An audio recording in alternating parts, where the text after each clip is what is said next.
Everyone. I hope that you guys have been enjoying your summer. I know that it is quickly coming to an end as we get ready for our first day of school on September 1st. This is going to be my last video update, and if you haven't already watched my first two updates, I would recommend that you do that, and I'll link them down in this email that you got this video in. I'm not going to cover all of the information that I've already previously talked about, so this will just be some new information. And I think that it's important that you would go back and watch the other two videos so that you have a good idea of what to expect on the first day of school. I'll also be doing a parent orientation on the last week of August. So after reading our parent handbook and watching through all of the video updates, if you have any questions or you feel like some things are unclear, then please email me at trana.salgado@gmail.com so that I can make sure to respond to your questions in the parent orientation, which will be a little bit more comprehensive of some of our policies and things to expect, which, you know, a lot of them I've already covered, so you should be well prepared.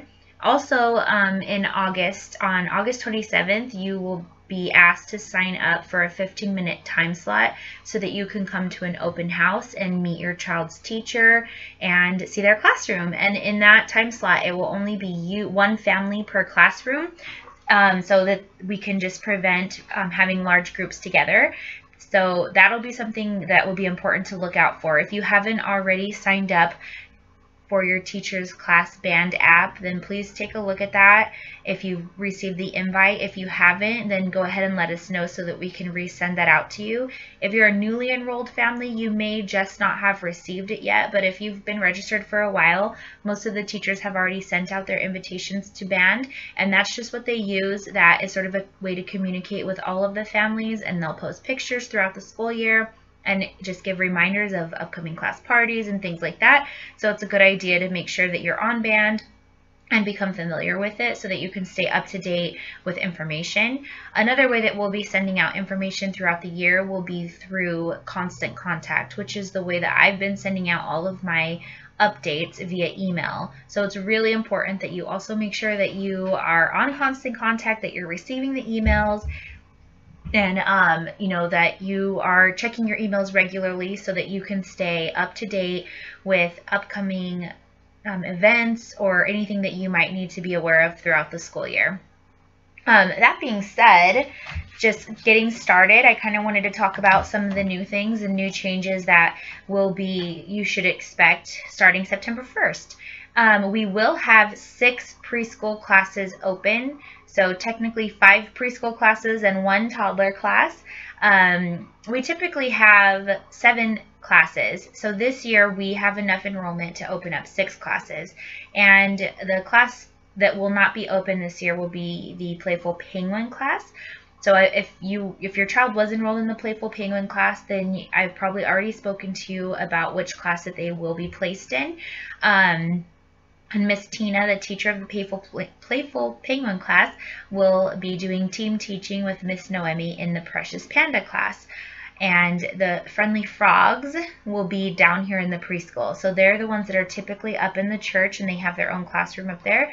So this year they are going to be down in the preschool. And so that's something that's a little bit different that families may want to be aware of. Now, this could change throughout the year if for some reason when kids are able to go back on campus and people are able to, you know, get their jobs back and things like that, we may reopen the frog class up in the church. But for now, this is what we're planning on. So that's what you should expect when you start school on September 1st.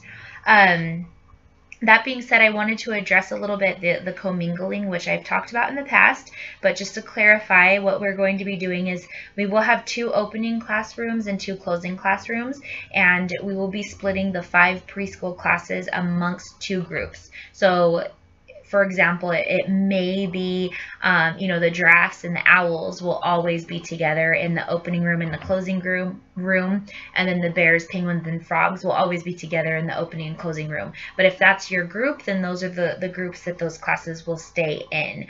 I don't have the groups 100% set yet, but that being said, then if on the playgrounds, when we do the playground schedules, that we have classes together, then they will be a part of that same group. So the giraffes and the owls will be on the playground together, they will open together, and they will close together, that sort of thing.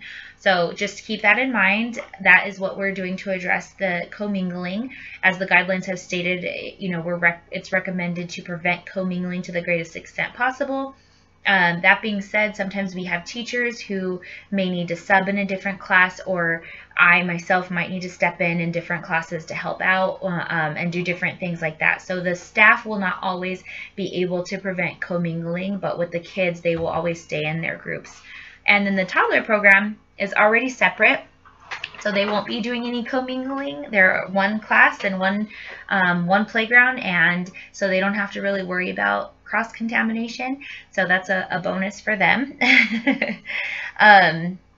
The next thing that I wanted to talk about was our snack policy, which I have addressed before, but just for a little bit more clarification. For snack, the half-day parents will provide a small snack for your child in a Ziploc baggie and then label with the child's name and put snack on it.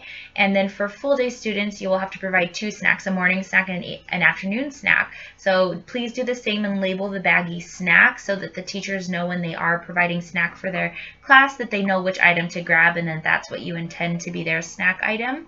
We will provide juice, milk, and water for your child, so you don't have to worry about drinks. And full day students will be bringing a lunch, and you can use a lunch pail with an ice pack, so that's totally fine.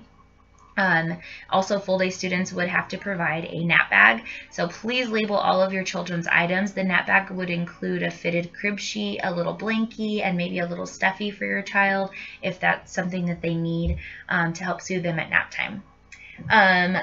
Let's see. So that's basically what I have so far for updates for new things that we're going to be doing. Many of you have already started bringing in your children's school supplies with extras, so that's great, and we really appreciate that. Thank you for doing so. I will attach the school supplies list to this email as well. So just scroll to the bottom if you want to see my previous videos, and scroll to the bottom if you want to check out the school supply list.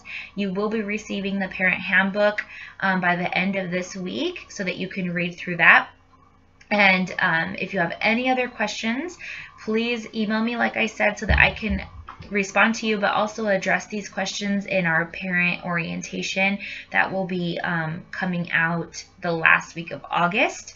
And hopefully everyone is just enjoying their summer, and that we will be together soon, and we're looking forward to it. Hope you have a good rest of your day. Bye.